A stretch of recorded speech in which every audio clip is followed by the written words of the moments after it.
Avon news में आप सभी दर्शकों का स्वागत है। मैं आपके साथ इलियास बड़ेघर। बीजापुर में मेला का आयोजन।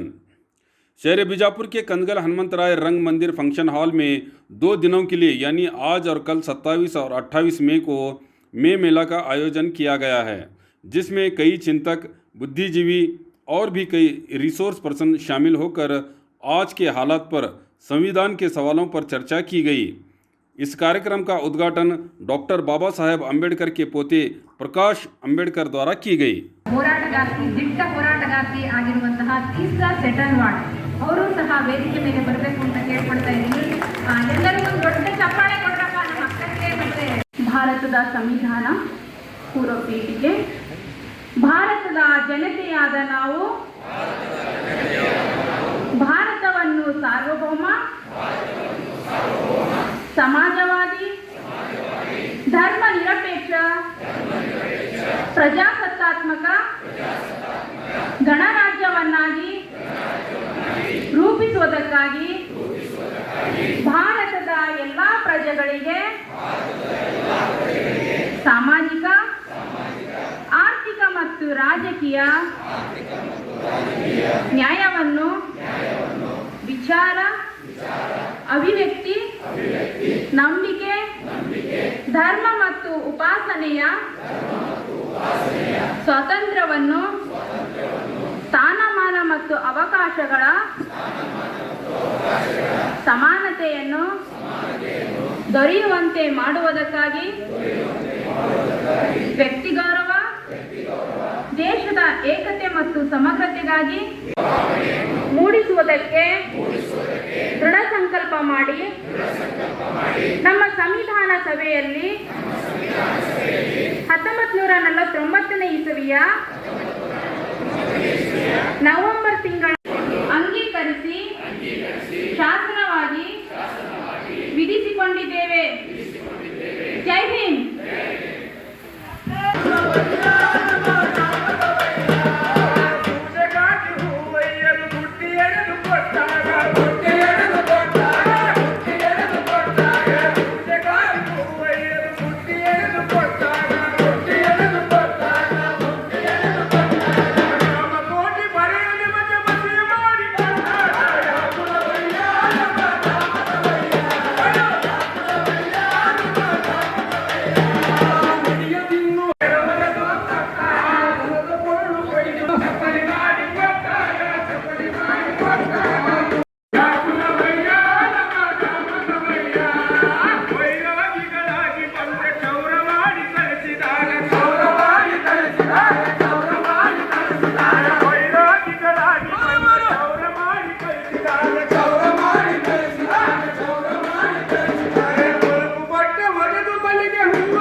और सरी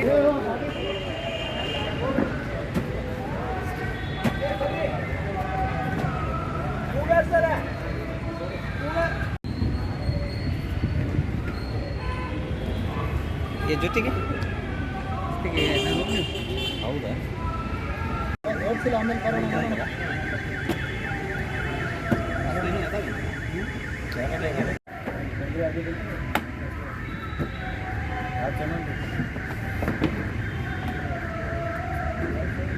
सर, ये क्या फंक्शन हो रहा है और इसका मतलब क्या है? मतलब समाज के में ये कितना इफेक्ट पड़ सकता है?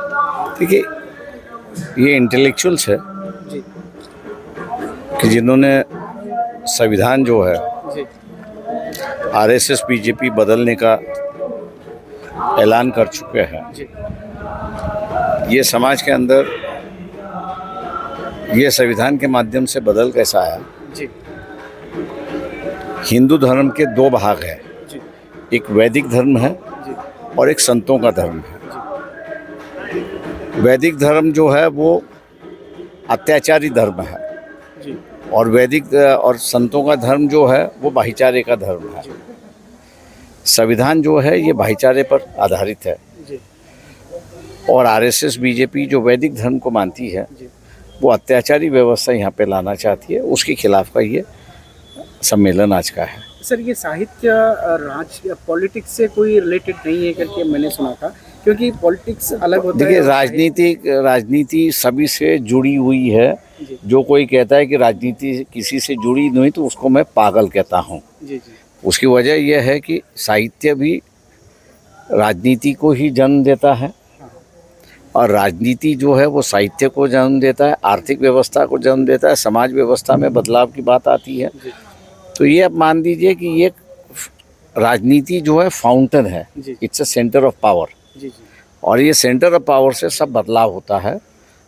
कुछ बदलाव ज़रूरत होती है, कुछ बदलाव को रोकना ज़रूरी है। जैसे कि संविधान की ये जो बदलाव की जो बात आ रही है वो एक गलत हम लोग मानते हैं। वैदिक अत्याचारी व्यवस्था जो है उसी पर आधारित है और उसी को रोकने की बात आज ये लिटरेरी कैंपेन से शुरुआत हो रही है। सर ये कर्नाटक में जो बदलाव हुआ है, मतलब भाजपा सरकार जो इतनी क्षीणता से जो हारी है, आपको नहीं लगता कि ये साहित्य का कुछ प्रभाव पड़ा है लोगों पे? या फिर देखिए जो कई संगठन जो है जी इन्होंने मिल के मेरे ख्याल से एक आंदोलन चलाया था। जी उनकी एक साइलेंट रेवोल्यूशन था जी संविधान लोगों को समझाने का। और ये संविधान जो है यहाँ की जो संत है जी इनकी विचारधारा कैसे आगे बढ़ाते हैं इस बात की थी। और वैदिक विचारधारा जो आरएसएस बीजेपी की है वो कैसे मनुवाद इस देश में लाना चाहती है, उसका लोगों के सामने मैं समझता हूँ कि सही दर्शन कई संगठन कई लोगों ने किया और उसका ये परिणाम है कि जो ये संविधान रखना चाहते थे उन्होंने कांग्रेस को वोट दिया और कांग्रेस को जिताया है और बीजेपी और आरएसएस को पूरी तरह से हरा है।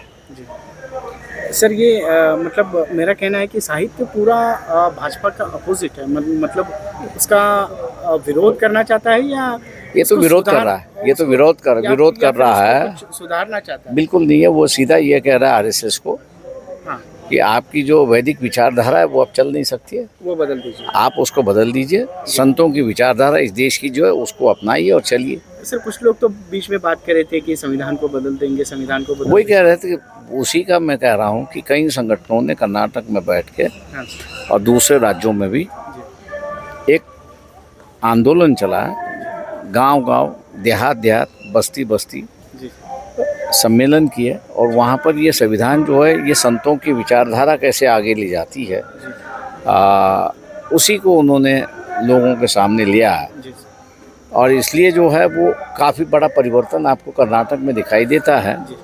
हो सकता है कि यही परिवर्तन जो है वो आपको पार्लियामेंट के इलेक्शन में दिखाई देगा। Thank you. ಇವತ್ತು ವಿಜಯಪುರ ನಗರದಲ್ಲಿ ಆಯೋಜಿಸಿರುವಂಥ ಮೇ ಸಾಹಿತ್ಯ ಮೇಳಕ್ಕೆ ಎಲ್ಲರಿಗೂ ಸ್ವಾಗತವನ್ನು ಕೋರ್ತಾ ಇದ್ದೀನಿ। ಮೊದಲನೇದಾಗಿ ಸಾಹಿತ್ಯ ಮೇಳದಲ್ಲಿ ಸಾಕಷ್ಟು ವಿಶೇಷತೆಗಳನ್ನು ಹಮ್ಮಿಕೊಳ್ಳಲಾಗಿದೆ।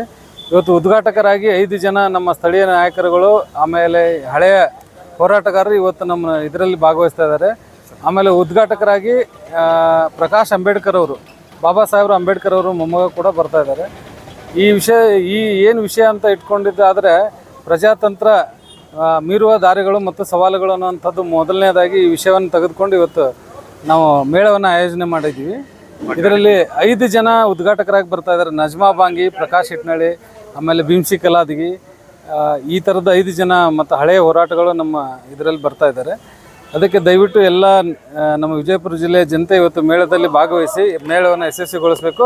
ಹಾಗೂ ಈ ಮೇಳದಲ್ಲಿ ಸಾಕಷ್ಟು ವಿಷಯಗಳು ಚರ್ಚೆಗೆ ಬರ್ತಾ ಇದ್ದಾವೆ, ಆ ಎಲ್ಲ ವಿಷಯಗಳನ್ನ ತಾವು ಮಂದಟ್ಟು ಮಾಡ್ಕೋಬೇಕಂತ ಕೇಳ್ಕೊಳ್ತಾ ಇದ್ದೀನಿ। ಧನ್ಯವಾದಗಳು। ಮಹಾನ್ ತತ್ವಜ್ಞಾನಿ ರೂಸೋ ಅವರ ಹೇಳಿಕೆಯ ಪ್ರಕಾರ ದೇಶದ ಭವಿಷ್ಯ ಶಾಲೆಯ 4 ಗೋಡೆಗಳ ಮಧ್ಯೆ ನಿರ್ಮಾಣವಾಗುತ್ತದೆ. ಈ ತತ್ವವನ್ನು ಆಧರಿಸಿ ವಿಜಯಪುರ ನಗರದಲ್ಲಿ ಸುಮಾರು 40 ವರ್ಷಗಳಿಂದ ನಡೆಯುತ್ತಿರುವ ಏಕೈಕ ಶಿಕ್ಷಣ ಸಂಸ್ಥೆ ಎಂದರೆ ಬಿಜಾಪುರ ಜಿಲ್ಲಾ ಅಂಗವಿಕಲರ ಕ್ಷೇಮಾಭಿವೃದ್ಧಿ ಸಂಸ್ಥೆಯ ಅಡಿಯಲ್ಲಿ ನಡೆಯುತ್ತಿರುವ ಶ್ರೀ MS ಖೇಡ್ ಪೂರ್ವ ಪ್ರಾಥಮಿಕ ಹಾಗೂ ಪ್ರಾಥಮಿಕ ಶಾಲೆ, ನರ್ಸರಿ, LKG, UKG ಹಾಗೂ 1ರಿಂದ 5ನೇ ತರಗತಿವರೆಗೆ.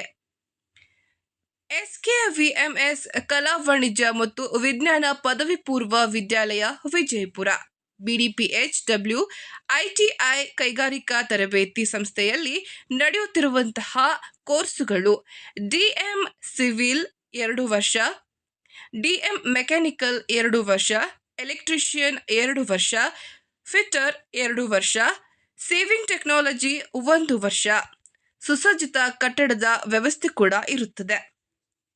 ಮಾತೃಶ್ರೀ ಅಂಬವ್ವ ಖೇಡ್ ಕಲಾ ವಾಣಿಜ್ಯ ಮತ್ತು ವಿಜ್ಞಾನ ಮಹಾವಿದ್ಯಾಲಯದ ವಿಶೇಷ ತರಬೇತಿ CET, NIIT, NEET, AIEEಗಳಿಗೆ ವಿಶೇಷ ವರ್ಗಗಳು, ಆಧುನಿಕ ಪ್ರಯೋಗಾಲಯ ಹಾಗೂ ಡಿಜಿಟಲ್ ಗ್ರಂಥಾಲಯ ವ್ಯವಸ್ಥೆ ಇರುತ್ತದೆ. 15 ವರ್ಷಗಳ ಅನುಭವ ಉಪನ್ಯಾಸಕ ವರ್ಗ, ಗಂಡು ಮತ್ತು ಹೆಣ್ಣು ಮಕ್ಕಳಿಗೆ ಪ್ರತ್ಯೇಕ ವಸತಿ ಸೌಲಭ್ಯ, ವಾಹನ ವ್ಯವಸ್ಥೆ, ಮೆರಿಟ್ ವಿದ್ಯಾರ್ಥಿಗಳಿಗೆ ಸ್ಕಾಲರ್ಶಿಪ್ ಸೌಲಭ್ಯ ಕೂಡ ನೀಡಲಾಗುತ್ತದೆ. ಜೊತೆಗೆ ವಿಕಲಚೇತನ ವಿದ್ಯಾರ್ಥಿಗಳಿಗೆ ವಿಶೇಷ ರಿಯಾಯಿತಿ ಮತ್ತು ಇತರೆ ಸೌಲಭ್ಯಗಳು ಇಲ್ಲಿ ಲಭ್ಯವಿದೆ. ಇವರ ವಿಳಾಸ ಖೇಡ್ ಕಾಲೇಜ್ ಆವರಣ, ಮಠಪತ್ ಗಲ್ಲಿ, ವಿಜಯಪುರ 586101. ಮೊಬೈಲ್ ಸಂಖ್ಯೆ 9972855777. ಮತ್ತೊಂದು ಸಂಖ್ಯೆ 8310884823. I am Professor Hundekar here, engaging classes for commerce, PUC first year to MBA, dealing in subjects like financial accounting, corporate accounting, financial management, management accounting, income tax, cost accounting for degree and MBA. My timings are after 2 p.m. onwards, and I engage and I have given very good results. And usually in PUC2 board, people have secured out and most of the cross 90. So if you are interested in building up your career in accounts, you may join Hundekar tuition classes. तो और खबरों के लिए देखते रहिए A1 news channel, the face of trust.